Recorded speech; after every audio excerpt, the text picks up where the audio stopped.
What's up, my broccolites?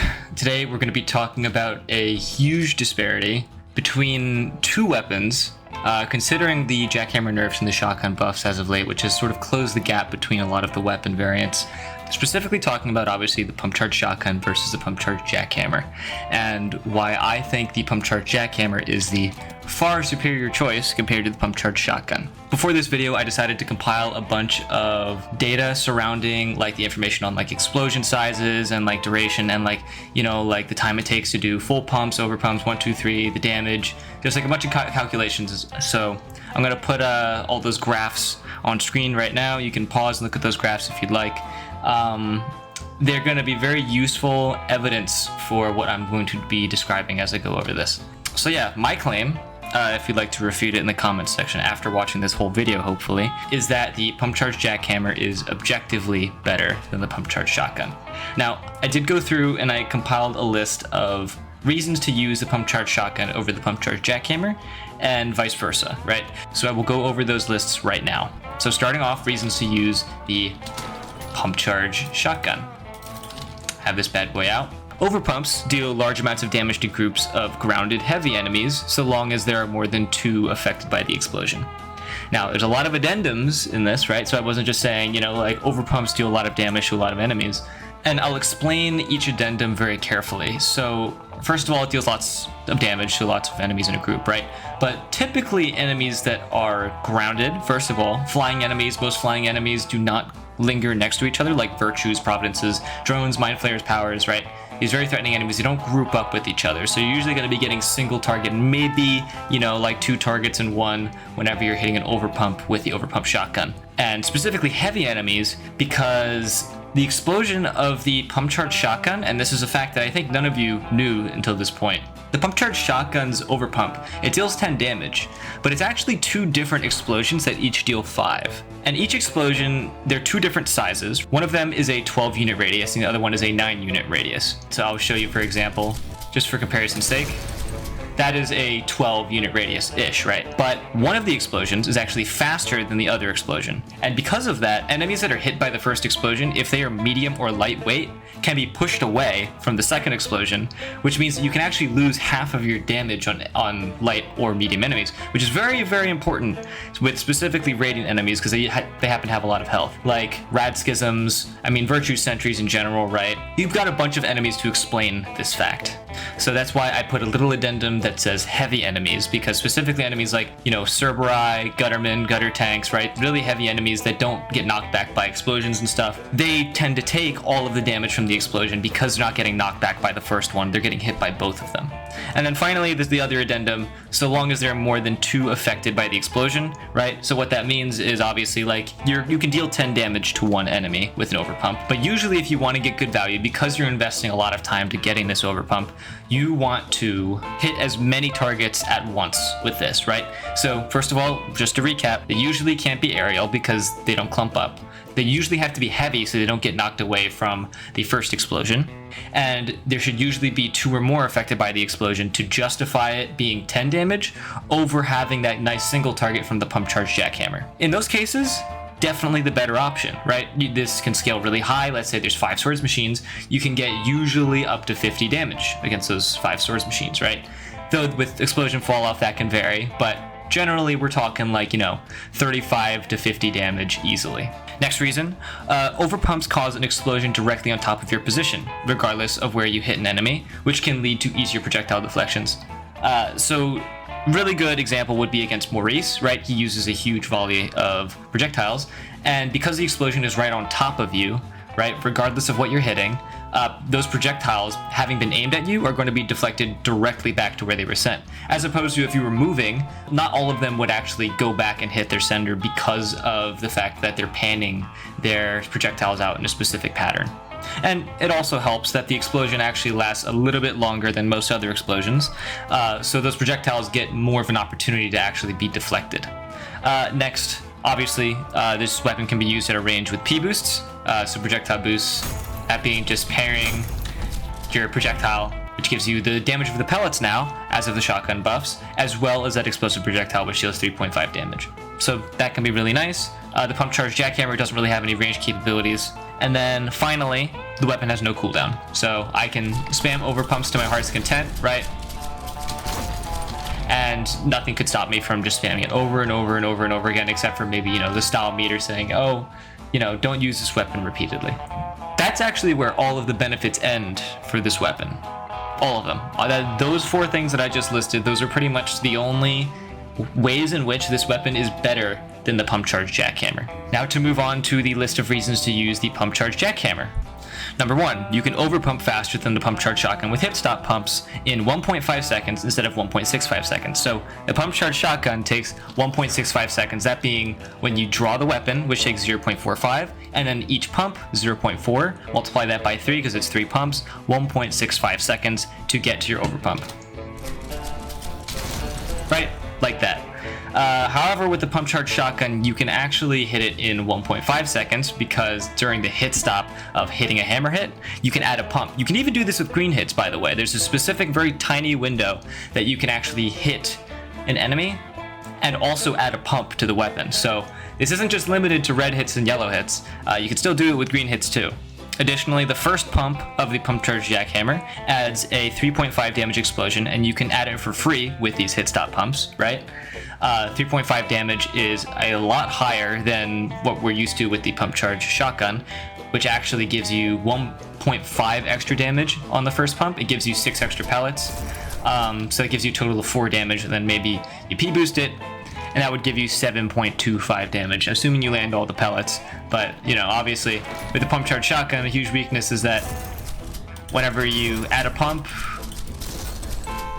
the precision of the weapon goes down. So the chance that you actually land all of those pellets will decrease as you pump the shotgun more. So you're going to have to be in really close range. You can't actually P-boost from a range and expect those pellets to land to all get value.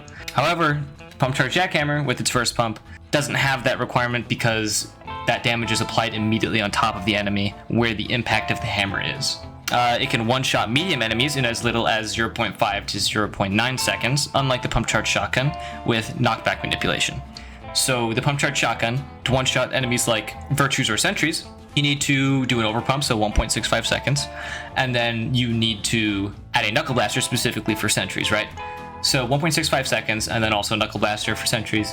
With the Pump Charge Jackhammer, all you really need to do is just angle yourself in such a way that you knock the enemy into the explosion of your pump, and then punch it. So with the yellow hit, that's 6 damage, and the first pump, 3.5 damage. Add a feedbacker punch, that's 10.5, right?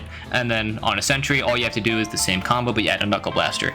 So 6, 3.5, 2.5, that's 12 damage, and you can one-shot a sentry like that in as little as 0.9 seconds or 0.5. Whereas for the shotgun, it would take 1.65 seconds to do that, which is nearly double the amount of time. Another thing about the Pump Charge Jackhammer is that the explosion is actually 1 explosion and not 2. It's 1 explosion with double damage from the first 2 pumps.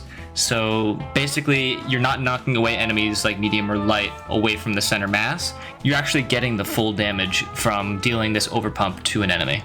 And like I said before, the overpump explosion starts its center from wherever the impact of the hammer landed on the surface of the enemy, which allows you to position it away from you. Because the hammer has so much range, you can actually position yourself further away from the explosion. Because the explosion is landing on the surface of the enemy, you can be far enough away that when you backblast, you're not taking any damage at all. The weapon obviously has far better single target damage due to the hammer base damage, so 3, 6, or 10, right? And you obviously have that reach with the red hit too, so if you want to put your hammer on cooldown, you don't plan to use the pump charge for a little bit, you could just use the 10 damage red hit to put it on cooldown and get that extra reach on an enemy if you want to secure a kill. Like I said before, with a 10 damage combo that can put a virtue away, or with a knuckle blaster or a sentry away, you can do that repeatedly.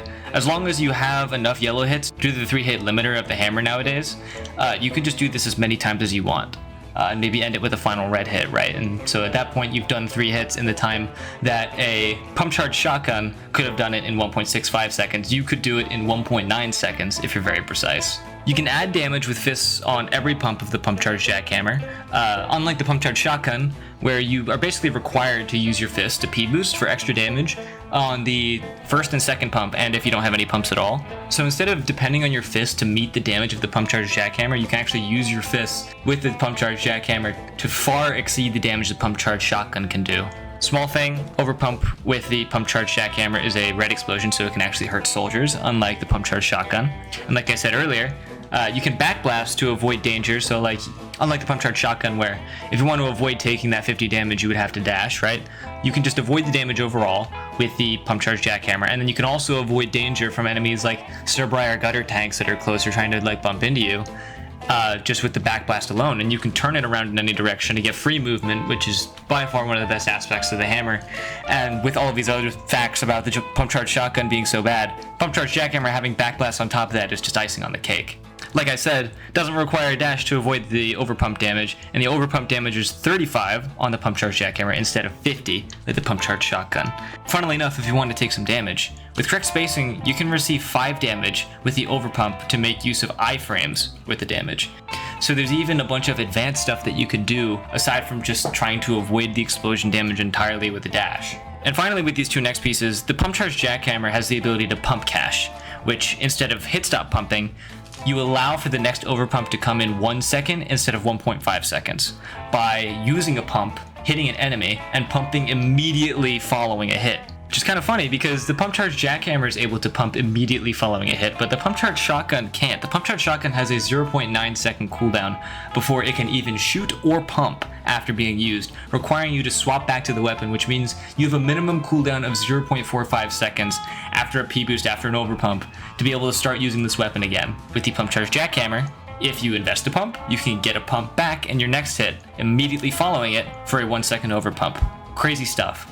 And finally, overpumps, especially pump caches with the pump charge jackhammer, can be used to circumvent the 3-hit limiter and take 1 second off of the 7-second cooldown by pumping as it's just about to come off cooldown. So in many ways, the nerfs put on the hammer can be manipulated in very creative ways to have the players that use the weapon actually circumvent if they just delay their attacks a little bit or invest in a pump cache, so they can get even more value by waiting longer, as opposed to the pump charge shotgun, which for a slower rate of overpumping, you probably want to get your overpump out sooner. So what do I have to say about these weapons overall? Knowing what the advantages are of each of these two weapons and how lopsided one of them is compared to the other, I have to say, the pump charge shotgun still fills a really good role of being a very simple weapon. And that's okay. I mean, there's a meme in the ULTRAKILL community, you know, like, I pump with the shotgun, right? Like, you know, whenever someone's bringing up some complex argument towards the game or whatever, someone will say, I pump with the shotgun because really this game is about having fun. And sure, that makes complete sense.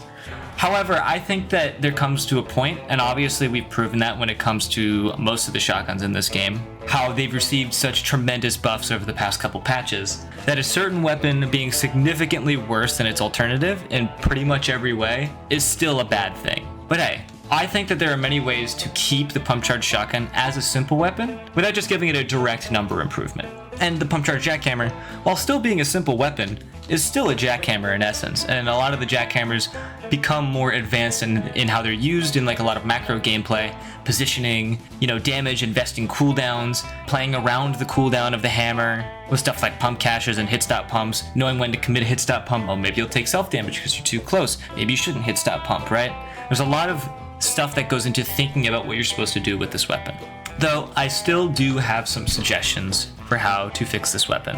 Now, I have two very distinct suggestions, and these can sort of hold hands together in one way or another, but some of them are more intuitive than others. My first buff for the pump charge shotgun would be to add pellets to each pump. Maybe something like 2 to the first pump, 4 to the second pump, and 8 to the third pump. I think it would be nice if we could P-boost during an overpump with the pump charge shotgun. The fact that you don't get pellets with an overpump is a bit upsetting because of all of the buffs that have happened to pellets now with the shotgun buffs. So being able to add a P-boost into an overpump might actually increase the ceiling of the weapon and give it more explosive value. My other suggestion, sort of on theme with the core eject shotgun buff, would be that you can pump during the shotgun draw animation, right? So that 0.45 second draw animation, I would say that you should be able to pump during that so that your first hit, if you pump immediately as you're drawing the weapon, can actually give you more pellets. At which point you can include it in some new shotgun combos potentially, which would let you get some unique kill confirms. Now, I would say a small drawback from this make it so that the pumps take 0.45 seconds instead of 0.4, so extending it by 0.05 seconds. Hopefully the numbers are on screen so that you don't have to take my number salad for it, which would mean that an overpump would take a minimum of 1.35 seconds. And I think that's fine, considering the potential of all of their weapons in this game right now. How the Quarterjack shotgun can give you 3 volleys of projectiles, right? It can also get you 3 P boosts and can also get you 3 cores, right? In that same amount of time, I think that's fine. Now you could combine these two together so that you have more pumps for the first, second, third pump, or you could just have one or the other. And I think personally I prefer where you can pump during the draw animation, but the pumps take just a little bit longer. Number one, because the draw time is 0.45 seconds, and making the pump 0.45 seconds aligns with the pump charge shotgun, which has a draw time of 0.5 seconds and a pump time of 0.5 seconds. Geez, number salad, right? But I think it keeps the weapon still relatively simple, and I think that's a good thing. Please share your thoughts in the comments. I want to hear what you have to think about this whole debacle. I personally would love to see the pump charge shotgun flourish equally as the other shotguns, but as it currently stands, I would rather have either of the other shotguns over this one, just due to the fact that its pumps really suck at utilizing that whole pellet buff, and the overpump is still pretty stale. So yeah, if you haven't already, like, subscribe, comment, share the video, spread the propaganda of the Jackhammer, become a member, join the Patreon, get secret exclusive stuff occasionally about my videos, and yeah, goodbye.